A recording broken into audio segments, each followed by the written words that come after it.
I love that it takes a while for everybody to settle down because that means we're having a good time. So welcome. How many virgins do we have in the room that have not been here before? There we go. Yes. I love it.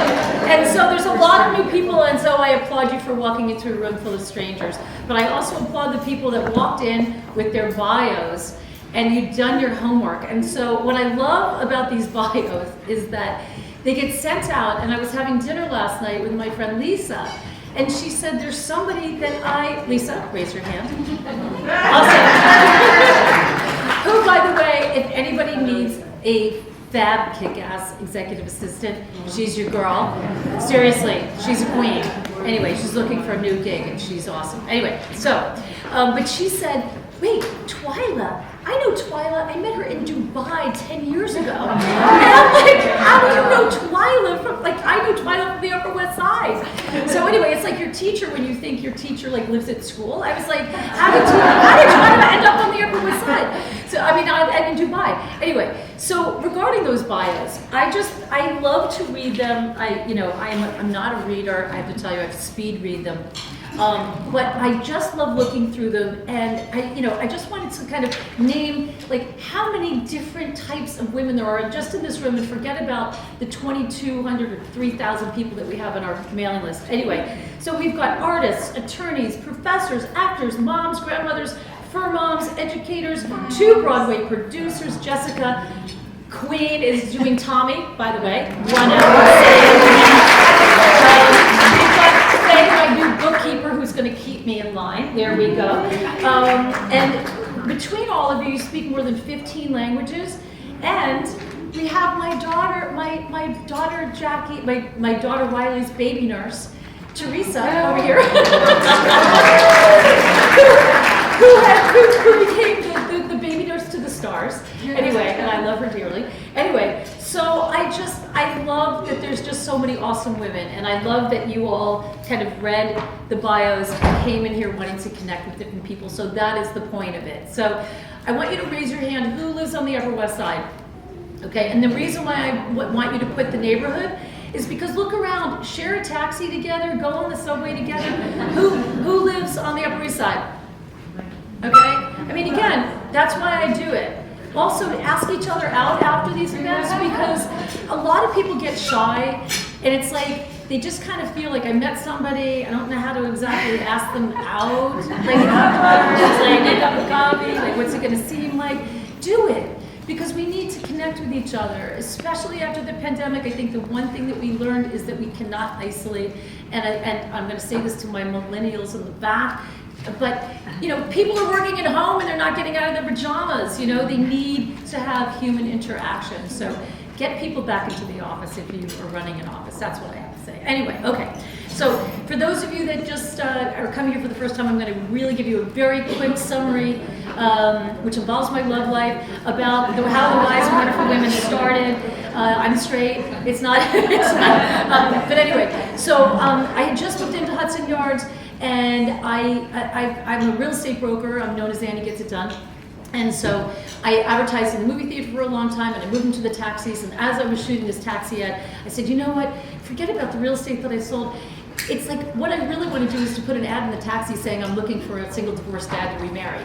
And then I was like, that is a great idea. Oh!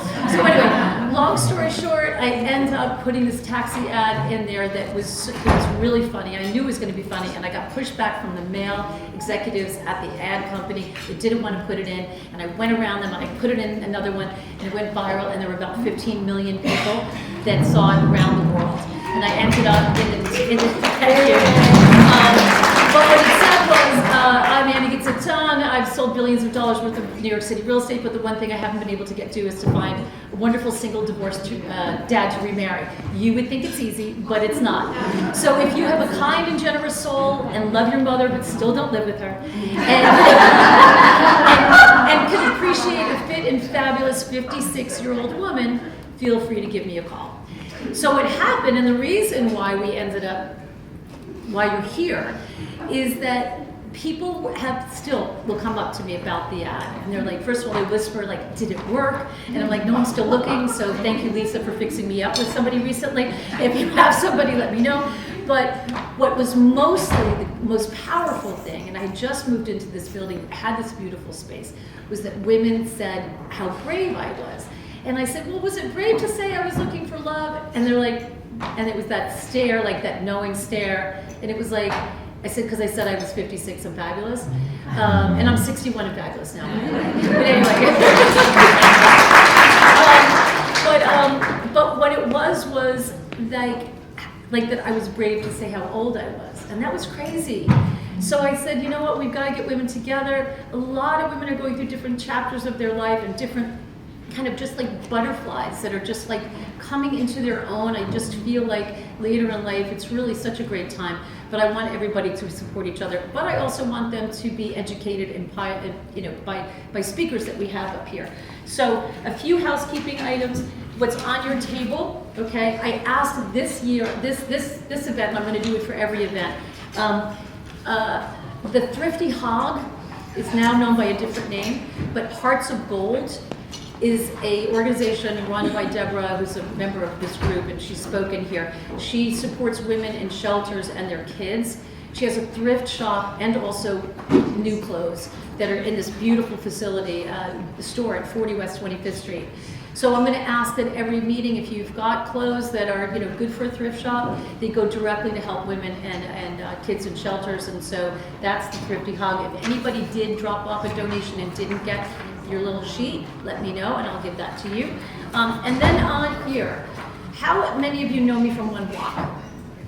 Raise those hands. Okay. One Block I started during the pandemic, and we cleaned the streets of the Upper West Side with people who were formerly homeless. Whoop, whoop, whoop. Anyway, so if anybody has any sponsors or know of anybody that would like to be a sponsor, it's a great, Upper West Side, very centric, but it tells you a little bit about us on there. And then we do have keeping in touch. If you want to follow me on Instagram, it's always entertaining. We have a new Wise and Wonderful Women's webpage. The reason why that's so important, any of the speakers that we've had, I record them, so that's what's going on here. So you can go back, if you think that, look at the topics, there's, they range from the vagina to your will. I mean, there's a lot of things going on there. So if there's a meeting that you weren't able to attend, or you want to send it to somebody, it's really important. We did something on psychedelics and mental health, and I mean, just really cool topics. And so they're recorded, they're there. The one from tonight will be there later on, probably tomorrow. So just check that out. You'll also see our future speakers. So one of the speakers that the next, and this is just a save your date, but I'll send out an actual invite. It's going to be on the 19th, and it's going to March 19th, and it's talking about mixing kind of traditional medicine with non-traditional medicine, and two really awesome speakers, one of which spoke about the psychedelics and mental health, and she's coming back. And then in April, and I know that this is going to be a topic that people are like, yeah, why are you talking about this if you're celebrating, women over 50, is going to be invasive and non-invasive kind of beauty, treatments. People have been asking me for it. I did have somebody who was a dermatologist and a plastic surgeon talk a while back, and that's going to be in April. So anyway, and then last but not least is Impact 100. So who are Impact 100 members? Raise your hand. Okay, if you want to ask any of these fabulous women about Impact, read about it. It's a fabulous organization, $1,000. You're able to make an impactful gift to nonprofits in New York City. So that is all I have to say about that. And I think I have covered everything. Okay, one last thing. Take the pads on the table, and those, Annie gets it done because I got them in China and I have like 10,000 of them. Let's take the pads. But the pads are there also because if you're talking and taking notes, and you're doing it on your phone, it looks like you're texting and it's distracting. And I'm like, oh my God, they don't like what they're talking about. I feel so bad. So if you're writing it down, then I'll know that you're like me, like a dinosaur, and you write things down and not on your phone. So anyway, but take them with you. Those are for you. Okay, so that's all I have to say. So that really is all I have to say. But I have to introduce Anne-Marie. So Anne-Marie, she spoke a while ago, and we did kind of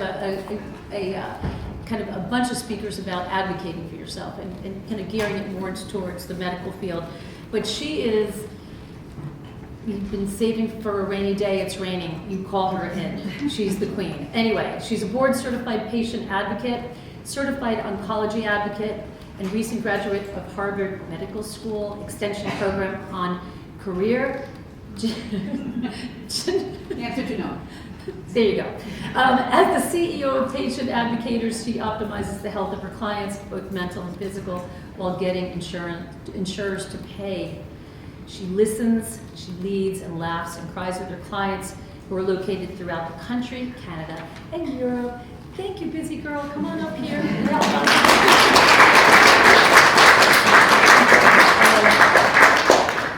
Thank you for inviting me back. Of course. Yes, I didn't bomb the last time. No. So, can you just tell me what is short and to the point, what is a patient advocator? Conduct your health. We basically integrate. We help you figure out what's going on, find the best doctors, understand the various treatment options, and then we pull it all together because we live at a time when our medical system is very siloed. And we really benefit when the different pieces, the different doctors know what's going on in the other part of you, because you get that 1 + 1 = 3 outcome. And so that's a big role that I play, is getting the doctors to be aware of each other, to talk to each other, to be mindful of, all right, I'm just dealing with the heart, but, maybe we have something going on in the legs that's driven by the brain, and, all that kind of thing. Which is crazy, because it used to be that you would have a doctor that would kind of be the go-to person, and they would be talking to everybody. No one is talking to anybody. And that's technically the role of the primary care doctor. Well, it would be. But the primary care doctors are too overwhelmed. Of course. They have to churn like all doctors today, in and out, 10, 15 minutes tops. They would love to spend that time with you and get that deep, but they just are not allowed to. But I am. And so I bring that intelligence that you pay me to do to your doctors, so that we, as I said, optimize your care and we minimize your costs. Right. And the other thing we were talking about, my sister's sister-in-law just passed away last week, and she went into hospice, and she ended up dying 3 days later. But when she got to hospice, they're like, you know what? I don't think she's serious enough. And I don't think we're going to pay. And it's just like having someone. So I would not have stood for that. No, no. But also as patients and as family members, you are someone that is so smart and so capable and is going to come in with knowledge, and somebody's going to listen to you. And a lot of people, I think, feel that they're in front of a doctor and a nurse or anybody that has control over, especially when a loved one or yourself, you're in the hospital and you're feeling like they've got total control over you. Like I can't question that. But we need to question them, right? Oh, absolutely. Look, I'm on the side of doctors, so you're not going to hear me bashing doctors tonight. Maybe one or two, but no. But seriously, I can't achieve what I try and achieve for my clients without partnering with doctors. What they are up against today is really tough. Absolutely. So my role is to facilitate their being the kind of doctor they want to be, but the system just isn't allowing for it. That's really how I see it. And so I partner with them. They get what we do. They recommend us to their patients. And many of our clients are themselves doctors, which says it all in terms of how broken our system is. So I know that you wanted to share some stories, just to kind of give a sense about what it is, kind of people that are coming to you. And I also want to pull away the things that you do for people, and then also what we can do for ourselves. And we will allow time for questions at the end. Yeah, absolutely. I'm sure I'm going to say some things that you're not going to get, and I apologize, but you'll have a chance to ask. Advocating for dummies, I will just go and have to say, I don't understand what you're saying. But one of the things that, is always get the office manager's name, try to get the doctor's email address, and bring cookies. Or send cupcakes. I'm telling you, Levain Cookies works amazingly. I send them to North Carolina. I'm telling you, it is crazy. Or she wanted to know why I had to have my bag here. Exactly. There you go. I brought her cookies. And I didn't know she was going to say that, by the way. Made by Ma. Stop it, really?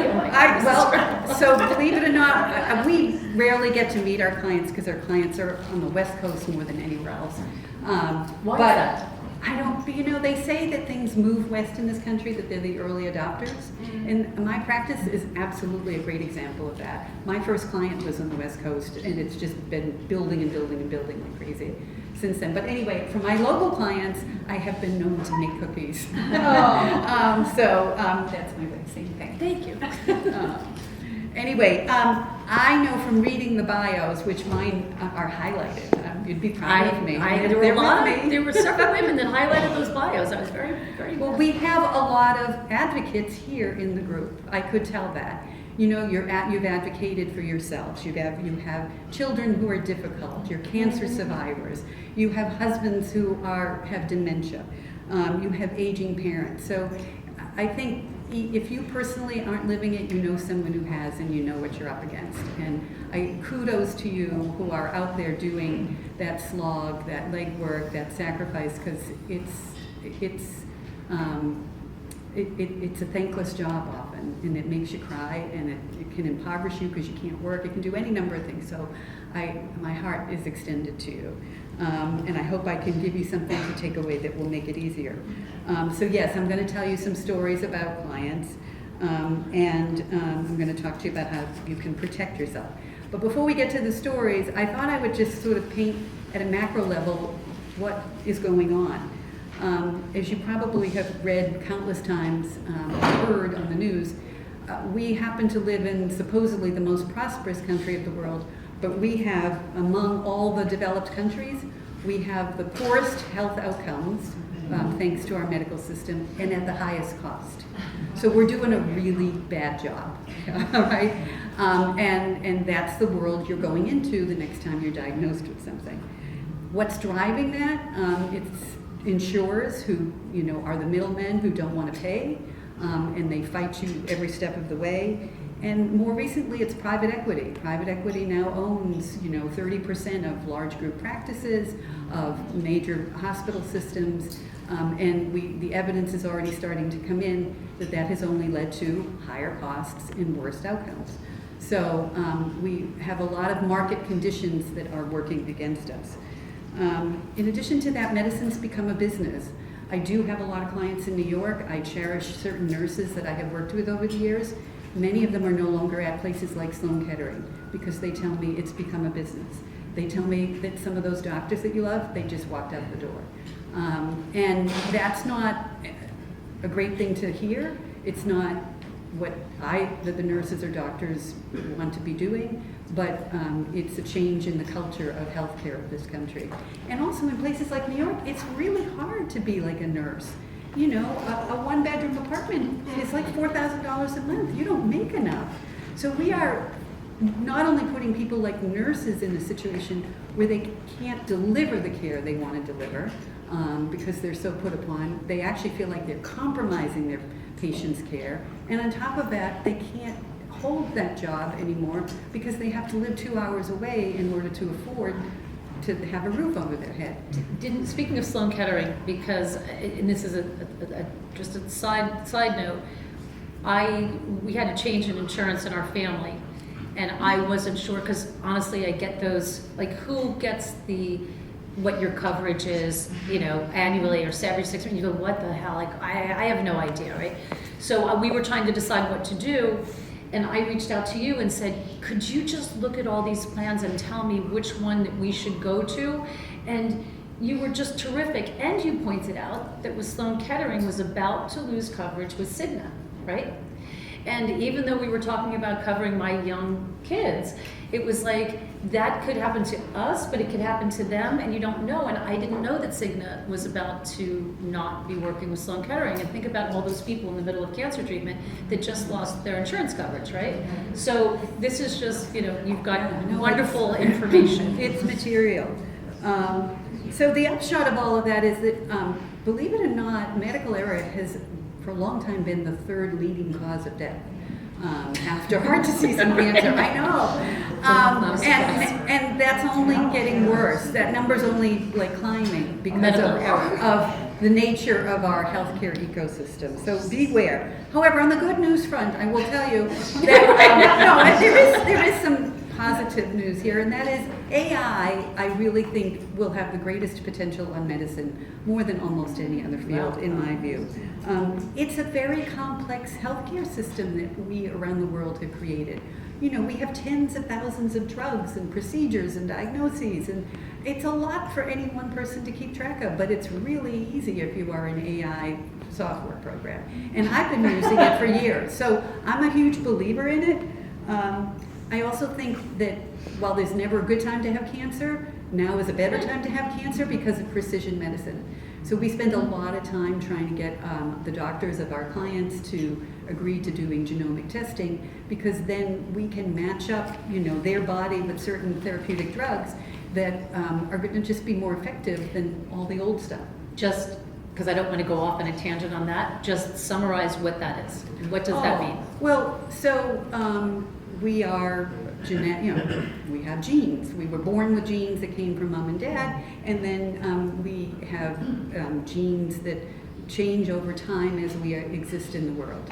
And those genes can be related, turning them on, turning them off can, the good ones can stop being as good and the bad ones can start being worse. And so basically, it's looking at kind of what flavor of ice cream is in your body, okay? And then sending you the ice cream that you like.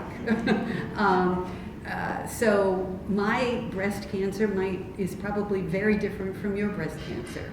And we can dig down, we can take a biopsy and send it out for what's called genomic sequencing, and we can drill down to the DNA and RNA level to basically profile it. And then we go over here in our bag of tricks and we say, okay, well, what do we know about the drugs that can operate, that can be effective against that? And that's why we call it precision medicine. And it's hugely transformative in the world of cancer. So you're not just blasting yourself with a chemo. Right. Like they did. Historically, in the world of cancer, we have only had three things in our bag of tricks. Basically, we cut, called surgery, we poison, called chemo, or we burn, called radiation. Now, we don't have to do, in many cases, all that stuff, and we can keep you around a lot longer, sometimes forever, as long as you would have lived otherwise. So this is an area that my firm in particular plays a lot in, and we're seeing results. The other good piece of news is wearable technology. Tech is making a difference. So we can not just, see what's going on thanks to our Apple Watch, how is our heart rate, are we in AFib? There actually are better devices now called KardioMobile, where if you think that you're having, SVT or AFib, you put it on your knee and voila, a minute later, it tells you exactly what's going on. And then you share that with your doctor. I know, because I really want to just be very basic. So AFib would be because and this may or may not be a thing, I'm not a conspiracy theorist, but there have been people saying that some of the vaccines were causing some heart issues or kind of rapid heart rate, or so I know that several people that I've spoken to with their Apple Watch, and I have an Apple Watch that I work out with, but I was working out the other day and all of a sudden, my heart was going crazy, and I wasn't moving. And having that watch and being able to document it, be able to take a picture of it and be able to show it, and I know I should be able to send it to my doctor. I didn't know, but I was like, okay, let me show that it's 182. All of a sudden it went through the roof. But the watch is great, and the one other thing in terms of staying healthy is also that if you're in an accident and there's a jarring motion, if you fall or if you're in a car accident. So anyway, just look into it. I don't want to go on another tangent, but they're really good for you to have. Yeah, well, and also we're reaching an age where the doctor starts saying, well, we have to do the A1C. We got to see if you have, you're pre-diabetic. Well, now we have sensors that you can wear that connect to your phone, and that everything you consume, it shows you exactly what happens to your blood glucose level. So you can see, is it the pasta, is it the rice, is it the chocolate, is it the cake, whatever. Because again, everyone's different. My blood glucose reaction to the very same thing you ate is probably going to be different. So, and then, on the sleep front, you now can do sleep tests at home. So anyway, I'm just saying that technology is giving us information now that we can then share with our doctors to lead the doctors to a more cogent recommendation for your care, because they're getting more data, that's all. So these are positive things that, I encourage my clients to embrace. Okay, so moving on to stories. I didn't intend to start with myself. I almost never talk about myself with my clients. It's all about them. But when the media calls, as they like to do, and talk to us, one of the things I always say to them is, they say, why an advocate? And I say, because you don't know what you don't know, and it can hurt you. And recently I was an example of that. In fact, you may go away thinking, look what happened to her. Like, what does she really know? So anyway, I have had a thing called SVT all my life. My heart rate races. And I've had it since I was a teenager. I know what to do. It resolves within 15 minutes. It's no big deal. For reasons that we'll never understand, except possibly I had COVID for the first time in June. It changed up, and my heart now started going to 250, and it stayed there for hours. So I was cycling in and out of the hospital. Eventually we tried medication, that didn't work, and so now I have to have a surgery called an ablation. Most people who have ablations have it for that condition, AFib, typically an older person, but they also do it for my condition. In any event, as I am rolled into the operating room, This is so fucked up. I am told that Oh, by the way, you will be awake during the surgery. this is unbelievable. Yeah, But it's not unbelievable. And then they start telling me, okay, now I'm going to secure your arms, I'm going to secure your legs, I'm going to secure your head, so you're going to be restrained. And of course, as I told her, like every part of you starts itching as soon as this happens, and you can do nothing about it. And then, unfortunately, it was not the easy, like, in and out in 15 minutes. It took closer to an hour and a half, and it hurt like crazy because they have to induce the high heart rate.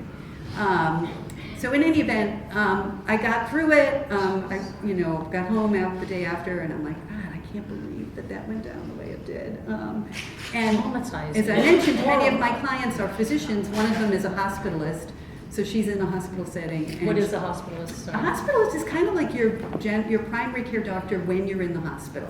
It's their job to kind of coordinate everything with all the specialists. Right. Because it used to be that your primary care doctor would get on the phone, or they'd even make rounds and they would visit you in the hospital. No more. Once you go into the hospital, all bets are off. You're in the hospital. So she said, you really need to file a grievance, which I'd been thinking of anyway. So I did. I basically wrote a very thoughtful letter, very balanced, and I said, look, I don't suffer from depression or anxiety or trauma in my past. If I did, this would be a really hard thing to get over. So I'm grateful I don't have that, but I don't want anyone else to go through this because they might. And so my ask is, we need to improve the informed consent process because it really failed here, big time. And that was my only ask. And to make a long story short, 5 weeks later, I got the response, and the response was a letter that was clearly written by legal. And it was pure gaslighting. Yeah, no, it didn't happen that way. Yeah, you were awake, but you were told.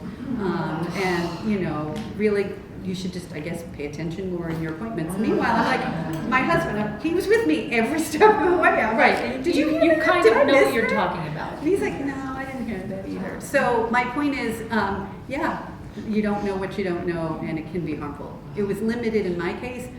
I wish I could do more for others in this situation, but in this particular case, I was unsuccessful.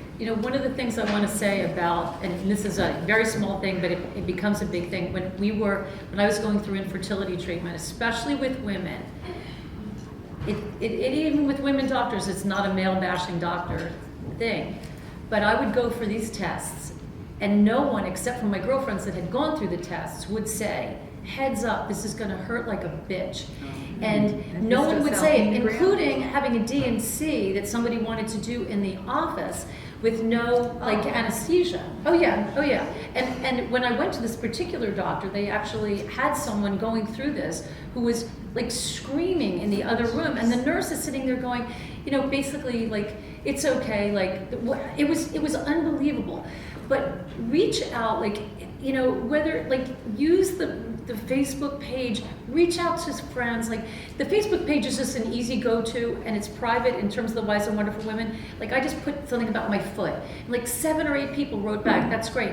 But if you're going for a test, or you're going through something, just put it out there, because if you can't go to a person like you, like my daughter, I feel terrible, had a procedure, and they just didn't give her the heads up, and it was horribly painful. And then another doctor said, how could they have done that with any kind of, without pain medication? Right. It's like, that's crazy. So we need to speak to each other. We need to be informed.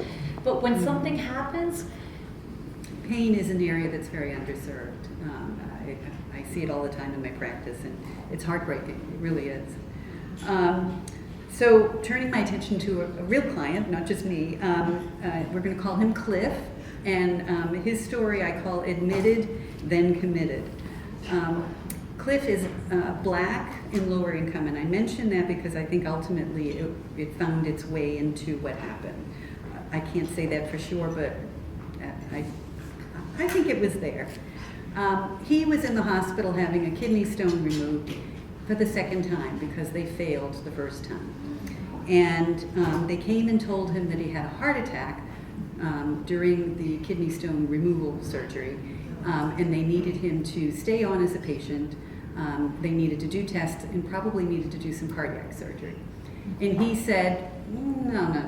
Like, he really was questioning the capability of this hospital to start with, and this wasn't helping. So he said, no, I would like to go home and get a second opinion. They said no, and they determined that he was mentally unfit to make that decision for himself, and they had him involuntarily committed, put an aide in the room 24/7. Yeah, I know this stuff happens. It was terrible. So his brother hired me, and I required that we hold a family meeting with the practitioners involved with his care. And in that meeting, I was able to explain that he had no history of mental illness, okay? So that did not seem like it was a valid assumption on their part. And he was certainly, it was in his right to seek a second opinion outside of this hospital. He could leave, if you know, that was his right. Keeping him there was costing him money every single day, money that, you know, they were going to extract from him. And that there was a conflict of interest here on the part of the hospital. With that, we did get him discharged. But it was sinful what they were trying to do, and the anxiety that they caused in him. So, you know. and he had no cardiac issues. He had no cardiac issues. Yeah. So don't be a pushover. Take charge and say no when you know you're right. So when you go to a doctor's appointment, I'm going to bring back. So you said you were there with your husband. How many of us, because we're a lot of single, 50% of us, I think, in this room, are single, right? Single, a lot. So how many of you go to the doctor's appointments, and even when you're not, by yourself? Exactly. Yeah. So, and a regular doctor's appointment is fine, but if there's anything happening where there's going to be a procedure, where there's an issue, where there's a concern, I will tell you, they probably won't allow you to record it. I mean, sometimes they do. Okay, sometimes. Okay, record it, but bring somebody with you. Because what happens, you know Charlie Brown, you know, when it's like, like, is that the adult thing, right? It's like you can't, especially when it's you going through it. You should write it down. You should have someone else there, someone else to ask a question. Sometimes you're just not thinking. It's really, really, really important. Well, and we'll talk about this later, but read those reports. You know, those doctors have to write up what had transpired in that interaction, and they don't always tell you everything that they put in the notes. And many of my clients have learned the hard way that, like, oh yeah, like, I wish, you know, he or she had told me that. I mean, I'm telling them, but I wish we had a chance to process that with the doctor, because that was material. So yes, you can also, like, even if that person can't be with you physically, they can dial in. You can take your phone, put it on speaker, and call them, you know, ask the doctor for permission, and then it's just like having them there. Right. That was one thing that I always did with my parents. any doctor's appointment that they were going to, as inane as it was. I said, you're gonna go, what time is it? I would call, because inevitably they would forget that they were there, but I would call, and I would say, we're gonna be on, because they just would forget, or they would forget about an appointment, or they would forget about a drug they were taking. So many of us have parents where someone that's going through something that's not there. That's a great point. Call in, be on the phone. You have to write this stuff down, and you have to have somebody else there, especially with the older people. Right. I mean, look, as I said, our clients are more on the West Coast than anywhere else, and we've been doing this for over 10 years. How else could we be effective? We've always been dialed in well before the pandemic, and doctors will work with that. My next client is Mark. Mark is my reluctant patient. Mark's son is a PhD physicist trained at Harvard, and he said to his father when he was diagnosed with lung cancer, I'm smart enough to know I don't know what I'm doing here, so we're going to get you some help. And well before we worked together, he had surgery for his lung cancer. The surgeon, the famous one, said, one and done, go have a good life. What the surgeon didn't tell him was that he didn't get it all, that was in the report, and that he needed what we call adjuvant therapy, meaning he needed to now go and have chemo and probably radiation to help ensure that we got it. So he went on his merry way thinking he was fine, and he wasn't, so I was brought in when he was diagnosed again a year and a half later with lung cancer that's now in the brain as well. So he lives in rural California. That's another thing too. You know, we're really lucky. We got not only the best, but convenience. We don't have to drive, 3 hours. He doesn't have that going for him. He was seeing sort of a generalist oncologist. We worked with that doctor to get him immunotherapy because his genetic sequencing showed that he had a certain mutation for which we could match up a very effective drug. I got it free for him, saving him many thousands of dollars a year from the manufacturer. But we needed a specialist, and the nearest one was at Loma Linda, which is a highly renowned institution. Anyway, to make a long story short, now they think he should do radiation. We say, well, maybe we should do a PET scan first and see kind of what's going on before we embark on radiation. We do the PET scan, and literally he is in the room about to have his first radiation treatment. And I call him and I say, hey, that PET scan just came back. Because, when my clients are getting PET scans, because I know they're really anxious, I am like madly refreshing my computer every time, trying to see, has that report posted and what did it say? And it said his cancer was gone. No sign of it in the lung or in the brain. So I'm like, I don't think we should be doing this radiation, and if there's no cancer there to radiate. Do you think that radiation oncologist was reading the report and calling this off? No. So again, you kind of have to, stay on top of things. You got to read things. So with that, he finally agreed that yes, we needed to go even further for his care and go to UCLA, and we got him hooked up with a fantastic doctor at UCLA. But all along, I'm like, we really have to have a primary care doctor because that person facilitates tests and things that the oncologist won't do. And he fights me. So he sends me a text this week, and he says, he's just seen the primary care doctor I found from. Great. We have another doctor in the mix. More tests, more appointments, more confusion. I'm so anxious to hit the road while I still can. The only doctor I care about is the one at UCLA that you got for me. Come on, bone density and the other bullshit tests she wants to do? I got lung cancer. The hell with old age bullshit, he says. I don't understand what this PCP is going to do, but annoy me with more appointments just to find out I got old age health problems that are not going to kill me before the cancer does. My back hurts. I'm walking all bent over. It's degenerative bone disease. There's nothing that's going to rebuild that cartilage. Painkillers, they're the only medical answer to that, and we know that's not going to happen now unless I move to Mexico. The urologist helped me with the dick pills. God bless her. I'll see her anytime. Okay, I'm done ranting, he says. Anyway, question everything, get second opinions, read the doctor's notes. That's the lessons learned there. Moving on to Stan. Stan, if he was to pick a song, or I picked one for him, it would be My Way. When he called me 2 years ago, he said, my wife was saved 15 years ago, at Loma Linda, by the way, the facility I just knocked, because a patient advocate, I hired a patient advocate for her, and he found this incredible treatment at Loma Linda. I said, well, why aren't you working with him again? And then he told me his name, and I said, oh, yeah, okay, he's gone. And he was the father of patient advocacy. This wasn't any old patient advocate. Go, okay, I hope I'm up for this job. So anyway, he hires me. He has metastasized prostate cancer.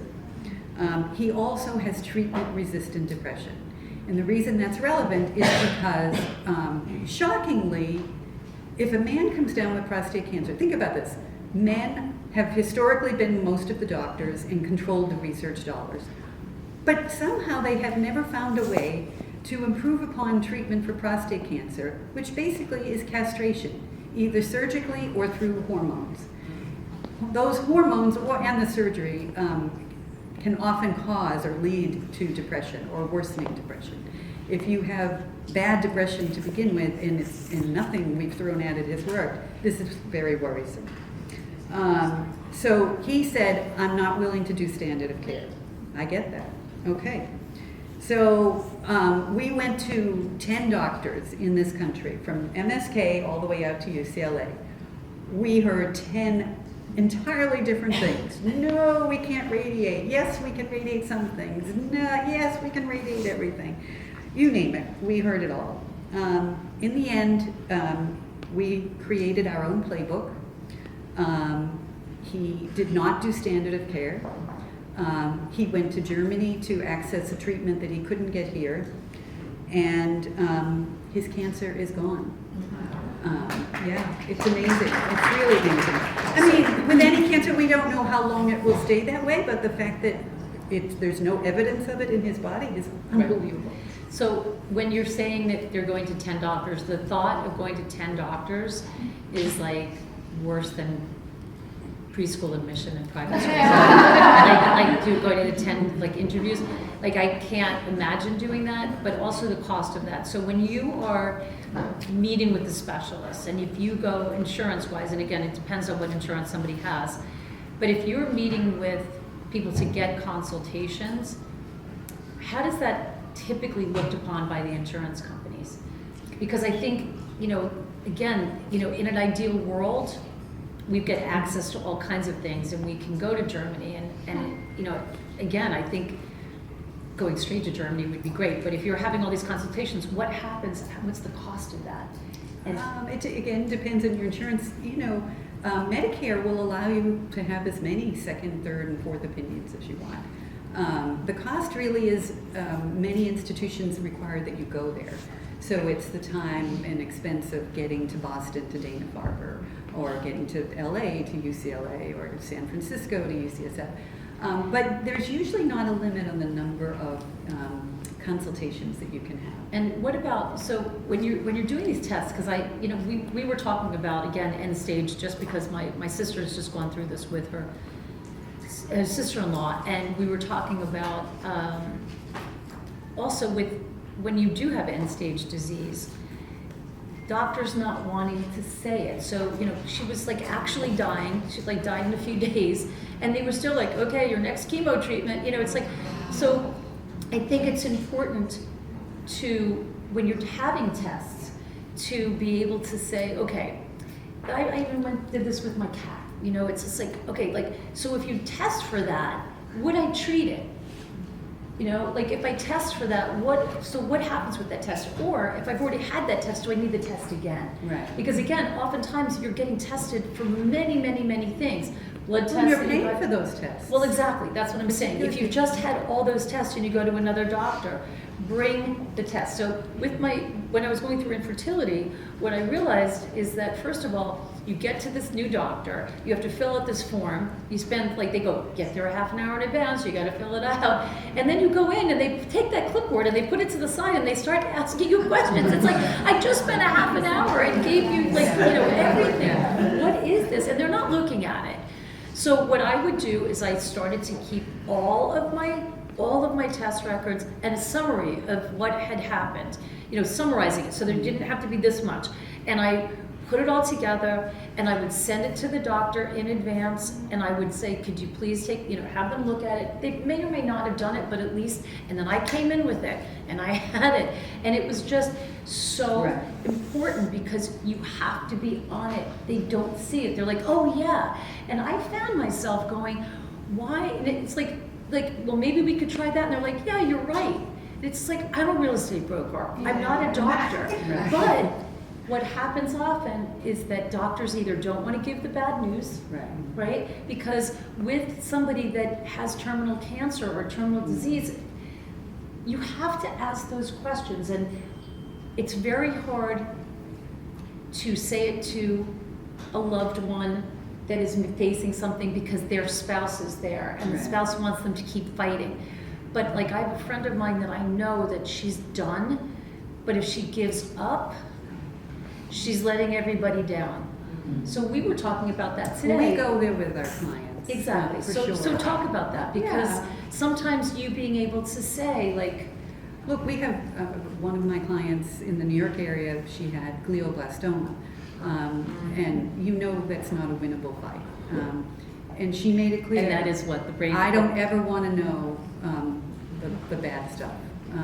So literally up until the last minute, we didn't know what she knew until she said to her husband in the last 2 weeks of her life, she had a wicked sense of humor, be nice to me, I'm not dead yet, or something to that effect. But my point is that we very much are attuned to our clients, and we look at it from all angles, and we will ask and do ask, what do you want? Any answer is okay here, and you can process that with me, and then we can talk about where we go elsewhere with that information. We also bring up, do you have your advance directives in place? Do you have a power of attorney assigned? 80% of people in this country do not have any of those things in place, and I cannot begin to tell you the pain and suffering and mentally that it causes for people and for yourself when you have not put that, committed that to paper ahead of time.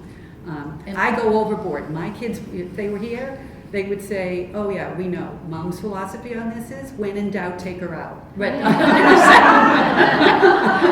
She does not want to be around, and she does, if it's going to compromise her life in a big way, and she certainly doesn't want to be a burden. But that's me. You are entitled to make whatever decision is right for you, but you got to communicate it to someone, and you have to communicate it to someone who you trust well enough to deliver against that. And that might not be your partner, it might not be your spouse, it might not be your kid, it might be your best friend. Right, because there's people, like, how many of you have a spouse or a loved one that you'd probably want, that would be at the hospital, right? But they wouldn't be able to be strong enough to advocate, right? Because, right, a lot of you, I can tell you. So my dad would sit there frozen, and he'd be like, and I would come in there like the hammer. I'd be like, what, like, no. Because he loved her, but he was just not the person that was capable of doing that. It doesn't mean that he doesn't love her. It doesn't mean that he's not a smart guy. He just is not able to do it. So if you are going in, going through anything, bring that person that really can ask the tough questions. It's not going to be worried about it. Honestly, 2/3 of us, in the end, are going to need a lot of support, clinical support, to be in the world, okay? Only 4% of people in this country have long-term care insurance, and Medicare doesn't pay for this. So that means that you are relying on someone to deliver that care, or you are paying for it. You're hiring comfort keepers who are here to be that person, staffing, at your home or in a nursing home, and it's expensive. it's a minimum of $100,000 a year to have someone 8 hours a day in your house 7 days a week. And if you need nurses, my God, you know, I have clients who've spent $1 million on these services. Yeah. You know, and they don't have it. I mean, they literally have tanked their entire retirement in these situations. Right. So you got to start planning ahead. You have to assume you're going to be sick. You have to assume you're going to need money to buy services. And it's going to require a lot of money. And so I wanted to say, look at the video library for the Wise and Wonderful Women. There were 2 people that spoke on this. Well, there was a couple.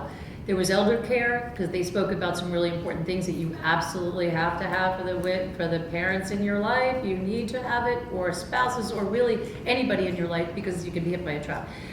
This is a very uplifting meeting, I'm sure. I was worried about that. Yeah. But then there's also one about there's a lawyer that just talks about what you should have in place, and it's important. That way you know that you can just relax and you got everything, you got it. But you also know that you need it for the other people in your life. The minute you pay that last college bill, for those of you who have kids. Now you need to start putting that money aside for yourself. But you also need to have the documents on your college-age kids, because they're over 18, and then you have no control over anything. One thing I want to touch upon, because we have to go to a Q&A. One of the things that I want to ask you about, because this is a very, very big, it's an epidemic in our country right now, which is mental illness, especially with our young people, and really, really struggling. I don't know how many people I know that either had an addiction issue or really very serious mental health issues, especially with the young kids, and they are just at a loss as to long-term treatment programs, you know. And I can't tell you, it seems like there's none of them. There's great, and they also, like, somebody that has addiction is not, you know, you're not going to be going to a rehab facility for addiction when you've got massive, you know, depression, and you've just, you know. Unless it's dual diagnosis. But that's one of the things that you help with also. Yeah. And I want to just point that out, because I think that to get that help, it is so expensive, it's so hard to get into, but if you don't have the right facility, also to be able to pull the strings to get in there, because you gotta do it. No, I mean, and they're getting younger. So a very frequent call for us is, typically on a weekend, my 19-year-old, 21-year-old, whatever, is in a psych ward, and I'd like to get my child out. Okay, well, do you have power of attorney? No. And it's a weekend. You can't do anything on a weekend for sure. But without power of attorney, they really have no sway whatsoever. That psychiatrists and all are not going to talk to them. And everything's getting younger. I mean, I had a case 11 years old recently with a young girl went to her mother, no history of mental health, anything, as any child shouldn't have at age 11. And she said, I think I might kill myself. Can you get me help? And can I tell you, at 11, it's really hard, because you don't want that child to be inpatient. We don't really have programming for kids that young, but we have to start examining that, because these things are happening younger and younger. But yes, these are big, big issues. We work a lot on addiction. 40% of people will suffer from, will have a problem, you know, a substance use disorder problem in their life. 40%, think about that. Like 40% of the people in this room are, especially after the pandemic. Yeah. Like I for one was drinking a lot more during the pandemic. Yeah. And a lot of people came out of it. Right. You know, I'm like, I knew, like, okay, oh yeah, no, I don't have any wine tonight. Like, I knew that at 11 in the morning, trust me. Like, you start questioning, like, maybe I need to focus on myself.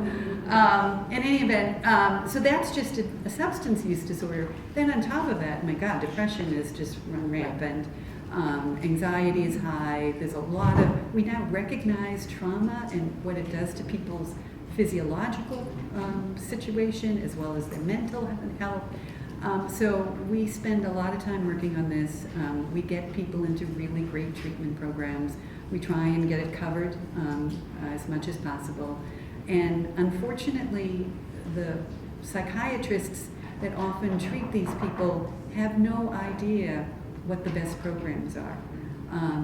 it's just not part of their training. You know, they're medication managers, and you can really get derailed, or your loved one can get derailed by listening to many of them, as I have seen with many of my clients.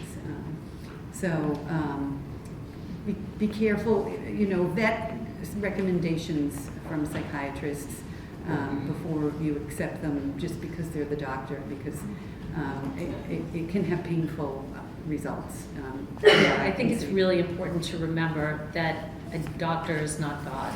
Yeah. And that you have to be really responsible for your own health, because a lot of us just want to just hand it over and just be like, take care of it, fix me. Yeah. You can't. It's broken. So, I mean, I could go on and on, but I think our time is up. Yeah, so do we have any questions? You've had your hand up for a while. Go ahead, girl. This doesn't. You know what, just I think just stand up only because it's hard in the back.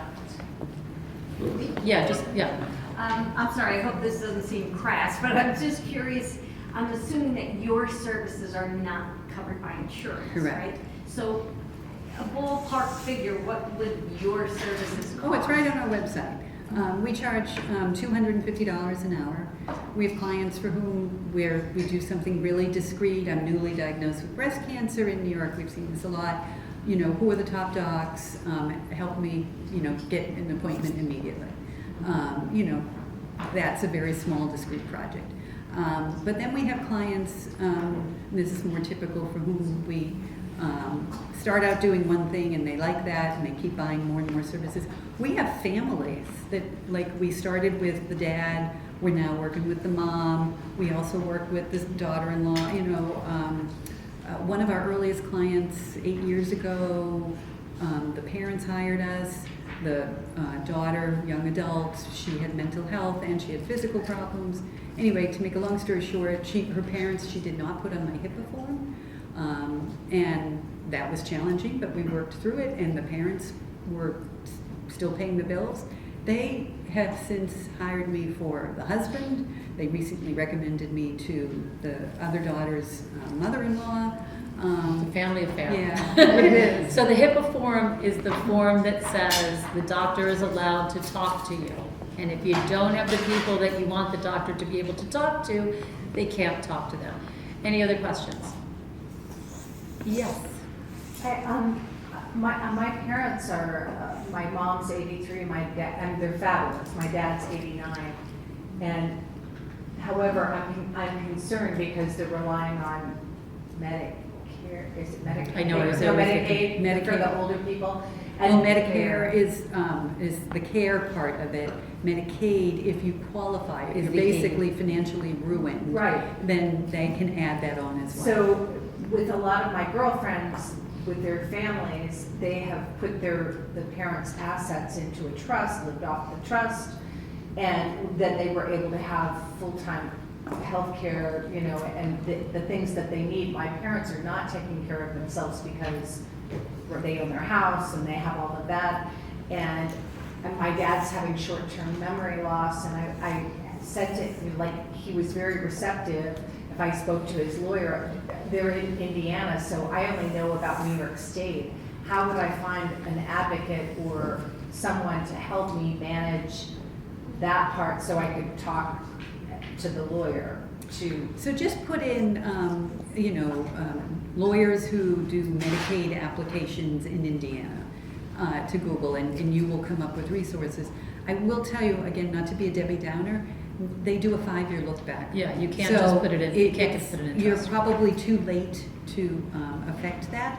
What does that mean? I don't... Okay, they talk about it. Look under elder care in the video library, elder care, and look under the lawyers. Because you can't just take your assets and put them in a trust. You have to do it 5 years in advance. So Well, I could start now. It'll be 5 years, hopefully. Well, yeah. yeah, but then it's not so easy because you're taking their assets and putting them in a trust. You've got to talk to a lawyer. Yeah, Okay. yeah. And there will be lawyers in So Indiana. elder care, lawyer, Medicaid, resources. There you go. Right. But there's elder care specialists that are also in the video library in the Wise and Wonderful Women. Great, They're good. Yeah. Thank you. This is, I didn't take notes because I can't read my writing. Yes. I will walk you through it.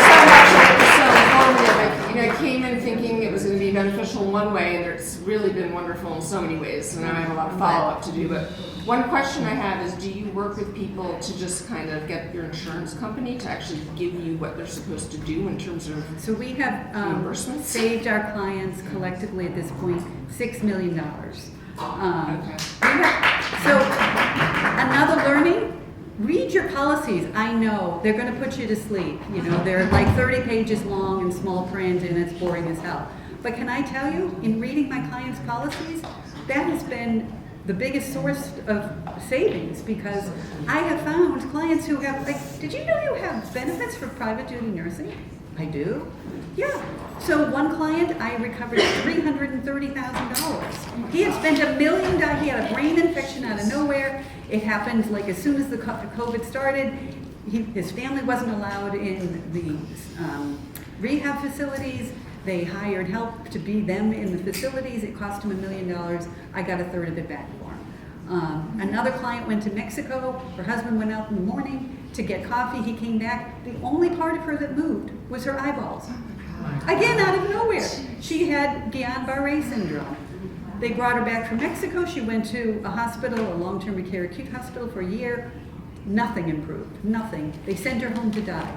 They brought in 24/7 nursing because she had a vent for breathing, she had a feeding tube, she wasn't mobile, she needed help with toileting and everything else. Again, a very uplifting meeting. Yeah, okay. But can I tell you, in both of those cases, well, in her case, I returned $250,000 because turns out she had a benefit here, I had no idea. And it took some arguing in both cases, but I got the job done. And also, she no longer has a respirator, she doesn't have a feeding tube, she is mobile. Like, we can do things. You know, if you are motivated, we will find resources to put you back together. And just, sorry. Sorry. That's right. Good. Sorry. Okay, thank you so much, this is Oh, amazing. you're welcome. I will be contacting you at some point. Stand up, sorry. Well, I truly hope none of you need me. First, I just want to do a share because it'll lead into my question and it's very relevant, but my son, a month and a half ago, had a seizure out of nowhere, and he's 15, he's in great health. They found a brain tumor that had been slow growing in his brain, and the next day, he had brain surgery. Thankfully, it all went really smooth, Great. and what I want to say as an observation was, like, as a parent with a child in pediatric units, you know, I could stay overnight, I could advocate, I could hear every set of rounds the doctors were doing. What a gift that was, and being at Weill Cornell, best hospital ever. Yeah. Okay, so my son was in the post-hospital rehab up in Westchester, and at the same time, like a week in, my uncle, who's like a father to me and raised me, had a stroke. And, but went into a rehab. And I saw what a difference, like the hospital in Westchester had like very limited hours. We had no idea what the hell was going on, you know, and what a difference as a parent in a great hospital too, and being able to stay over, right? Like, what a gift. Yeah. Now, my question is like, these things just happen out of nowhere, right? Like, what can we do to understand our bodies and like what's going on? Are there tests other than like 1 million MRIs, CAT scans? Are there things we can do to understand more, like what's happening now in your body when you feel healthy to prevent? Well, I think it's a really good question, and I would step back a little more. The best thing you can do for yourself is to obviously not get sick. You don't want to be you don't want to be my next story, okay? And the way to stay healthy, we already know how to do that. We know that exercise is the single most important thing to keep you healthy. Second to that is diet, okay? Third is sleep. Fourth is surround yourself with positive people, okay? So all of those things will help keep you out of trouble. It's no guarantee. There's still bad luck, And find bad genes, and find a good primary care doctor. And it takes time to find that. I will tell you, there's 2 things that have really changed my life. Listen to on Netflix, How to Live to 100. It's the Blue Zones. I've said it before. You need to listen to it. It's great. But just watched You Are What You Eat. Okay? It is really, really powerful. And you know, it's funny, and I don't want to give But, you know, our current mayor, actually, I met recently, and I didn't thank him for being the mayor, but what I did thank him for was his part in You Are What You Eat. Because he talks about going to a doctor and them saying that he had high blood pressure and diabetes, and like he was like near death, right? He was, you know, and they're like, okay, here's all the medicine, take it, and then go on your way. And he said, you know, that doesn't make sense to me. That I'm fit, like, why is my body doing this? What's happening to me that I am at this state? And instead of taking medication to just take care of the symptoms, why don't I treat the cause? So he changed his diet, he did a whole bunch of things. We talked last month with Bob Roth, love him, who does TM meditation. I love him so much. Anyway, then he came back to the doctor with all the medications, and they said, well, clearly, look at your test results. You've taken all of our medication. And he said, no, as a matter of fact, I didn't take any of it. So, and that was so powerful because, you know, just treating what's the underlying cause. So those Yes, are just I some agree. things. To your question, having a good primary care doctor, listening to your bodies. Your bodies speak to you. We just don't always hear it. You know, definitely listen to your bodies and act on it. If the doctor isn't taking you seriously, go to another Yeah, doctor. There are exactly. plenty of them out there, particularly around here. 2 more questions, and then we gotta. Sorry, go ahead. Also, there's a new book that just came out this month that's being talked about called Fatal to Fearless. And I know someone who read it, and it's about advocating for yourself. And if you want more on the topic, this might be a good book to consider. Okay, I will send that. Caitlin will actually, can I grab that? You can grab that. Okay, we'll put it, when we said, we'll send you a thank you tomorrow, and we'll put all the links to how to find everybody. Oh, and one we'll more put it thing, here. you can have your genome done. So if you are inclined, you can also get full body MRIs. So there are other things that you can do today. It's going to produce a lot of false positives, so you have to be aware of that. You can also sign up for the NIH's All of Us study. I'm in that. They told me whether I'm going to get, you know, Parkinson's, whether I have the BRCA1 and BRCA2 gene and things like that. It's free. There are a lot of clinical studies out there that you can sign up for that are not to solve for a disease, by the way. I'm in 3. Okay, What was sorry. that? What is it? NIH All of Us study. Yeah, tell me to, sorry.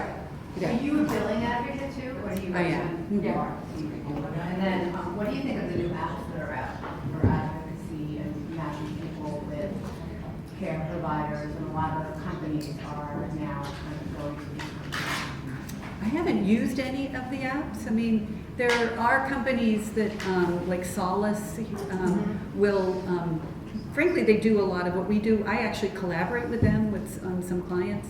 I think they're great. But in terms of an actual app, I'm not as familiar with them.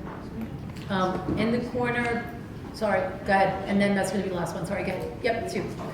Hi, I'm Lisa, and I have an in-home care agency, Comfort Keeper, so we deal with a lot of situations like I used this. them. I recommend them.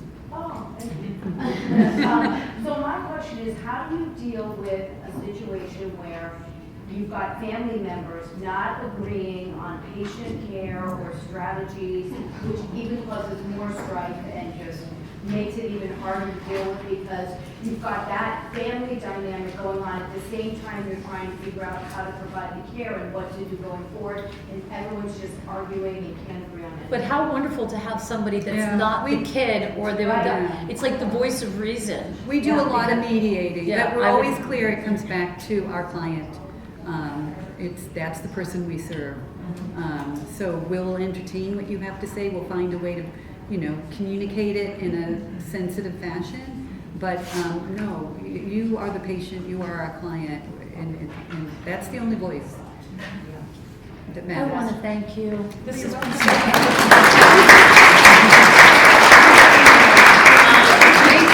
Thanks, everybody. Share a cab, ask each other out, stay healthy.